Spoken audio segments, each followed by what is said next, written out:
Xiaomi has chosen to mimic Apple's controversial commercial. It is important to remember that a lot has been said about Apple's commercial, in which a pressure machine destroys numerous things used to create art, ultimately culminating with the iPad.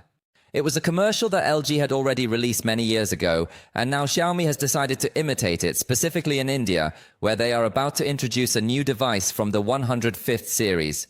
In this commercial, you can see numerous elements that are about to be crushed, such as lamps, cameras, pedestals, lenses, filters, and many similar things used for video production. However, just as they are about to be crushed, the machine stops and reads cinematic vision, emphasizing the first two letters of each word, as I mentioned earlier, making a clear reference to Xiaomi's 105th series that was previously only sold in China, but now seems to be having a global debut in multiple countries around the world, including the United States, Europe, Australia, and other international markets.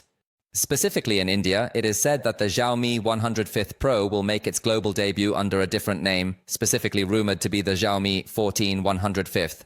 Remember that this is a slightly more compact device than we are used to in Xiaomi models, and it integrates the Snapdragon 8th Gen processor.